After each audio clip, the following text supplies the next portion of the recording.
Hello friends, welcome to Biology Edutainer. Today we will discuss about phylum Annelida. This video is very important for the students of class 9th as well as class 11th and the students who preparing the NEET exam.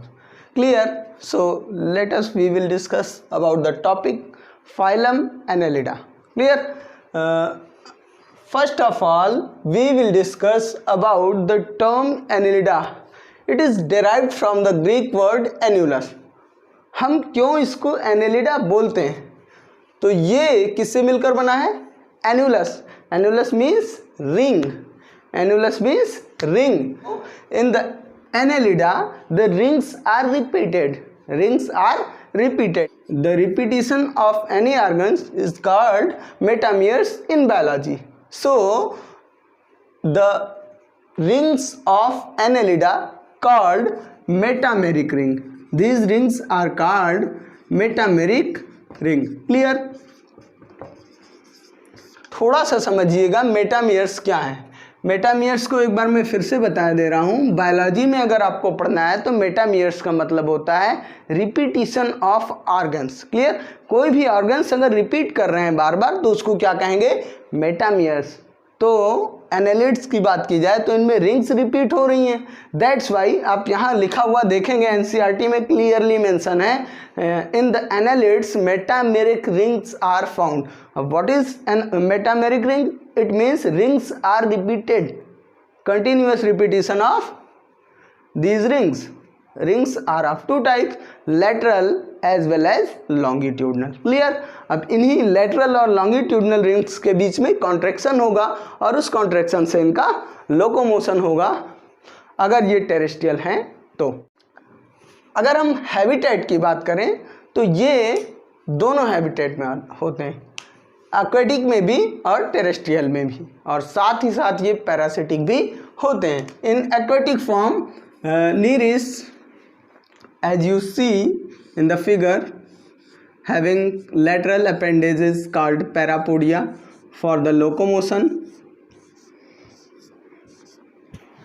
and in terrestrial they are not having any type of appendages, only the laterals and lateral and longitudinal muscles, and by the contraction of these lateral and longitudinal muscles, or we can say that the rings, they move forward.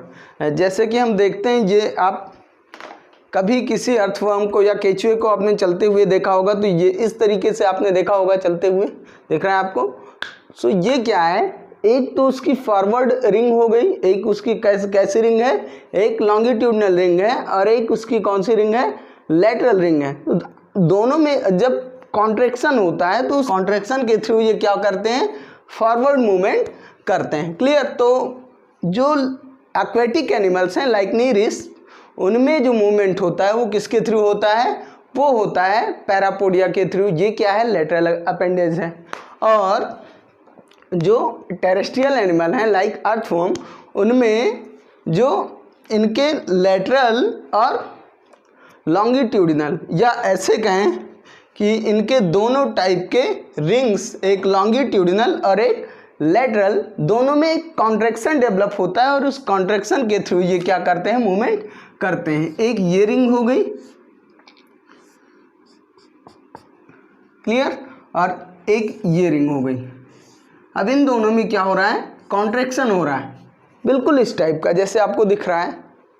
तो यहाँ से इनका movement होता है by the contraction of the lateral and longitudinal rings. Clear हो गया? Locomotion कैसे इनमें होता है. और एक्वेटिक में लोकोमोटरी ऑर्गन होते हैं जिन्हें कहते हैं parapodia. These are lateral appendages. इनकी बॉडी की बात करें तो they are triploblastic. What is the meaning of triploblastic? During the embryonic development, there are three germ layers: ecto, meso, and endo. Clear? And these are called three germ layers make triploblastic organ. Ecto is responsible for the development of outer lining that we can Say it skin.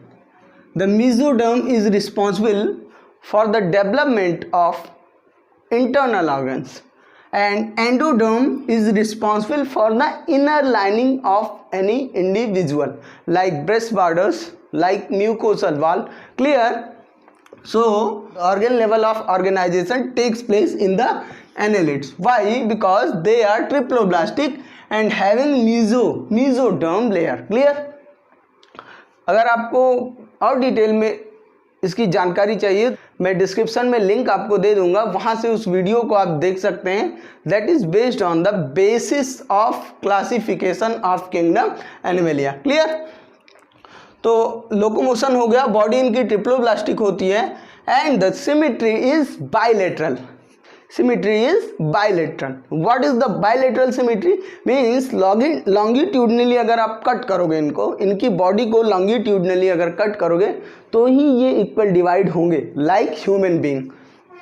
और भी other animals हैं, otherwise ये क्या हो जाएंगे, ये equal divide नहीं होंगे. बहुत सारे रेडियल सिमेट्री के होते हैं या एसिमेट्रिकल भी होते हैं, लाइक पॉरीफेरा. बट एनालिड्स के अंदर कौन सी सिमेट्री होती है? Bilateral symmetry. मीन्स इनको लॉन्गिट्यूडिनली अगर इस प्लेन में आप कट करोगे तो ही ये इक्वल डिवीजन इनकी बॉडी का होगा. It means this is bilateral symmetry.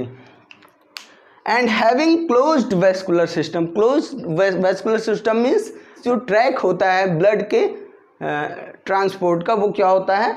Well defined होता है. आगे बढ़ते हैं नर्वस सिस्टम पे. इनका नर्वस सिस्टम कैसा होता है?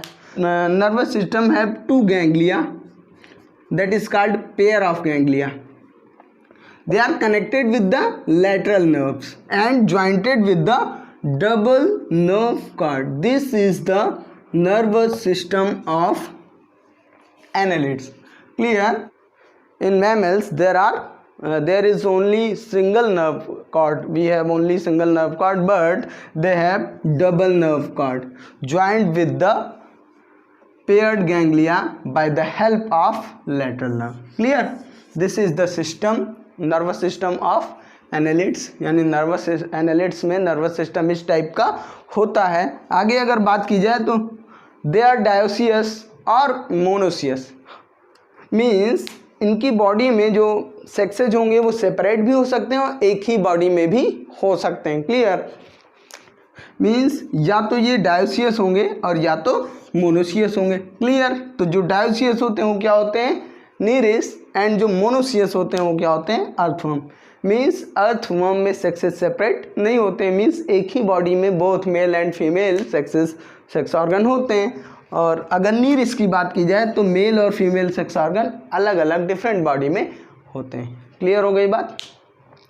तो ये ओवरऑल किसके बारे में था? एनालिड्स के बारे में था. वंस अगेन मैं इसको रिपीट कर दे रहा हूँ कि ये एक्वेटिक और टेरेस्ट्रियल दोनों फॉर्म में होते हैं. साथ ही साथ ये पैरासाइट भी होते हैं. लीच, जोंक आपने देखा होगा, जानवरों का ब्लड सकिंग होते हैं. तो सीधी सी बात है, अगर ब्लड सकिंग है तो ये क्या होंगे? पैरासिटिक होंगे.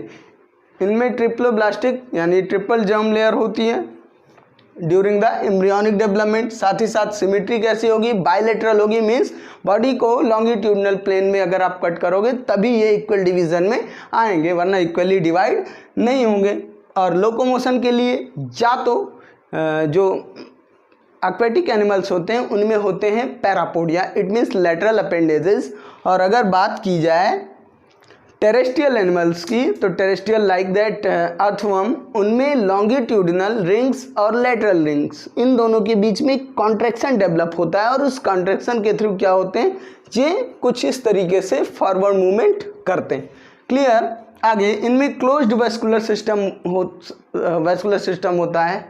इनमें क्लोज्ड वेस्कुलर सिस्टम होता है. इट मीन्स जो ब्लड वेस्कुलर सिस्टम होगा वो वेल डिफाइंड होगा. ये डायोसियस और मोनोसियस दोनों टाइप के होते हैं, यानी इनमें सेक्सेस सेपरेट भी हो सकते हैं और एक ही लिविंग ऑर्गेनिज्म में हो सकते हैं. क्लियर? तो ये पूरा ऑल अबाउट एनालिडा था. हमने सारा बताया आपको. अगर अब भी आपको कोई कन्फ्यूजन है तो इस टॉपिक को लेकर के तो आप कमेंट बॉक्स में लिख दीजिए, मैं उसको भी क्लियर करने का प्रयास करूँगा. फिर से दूसरा वीडियो बनाने का प्रयास करूँगा, थोड़ा और डिटेल में होगा. It's all about the Annelida phylum. Thanks.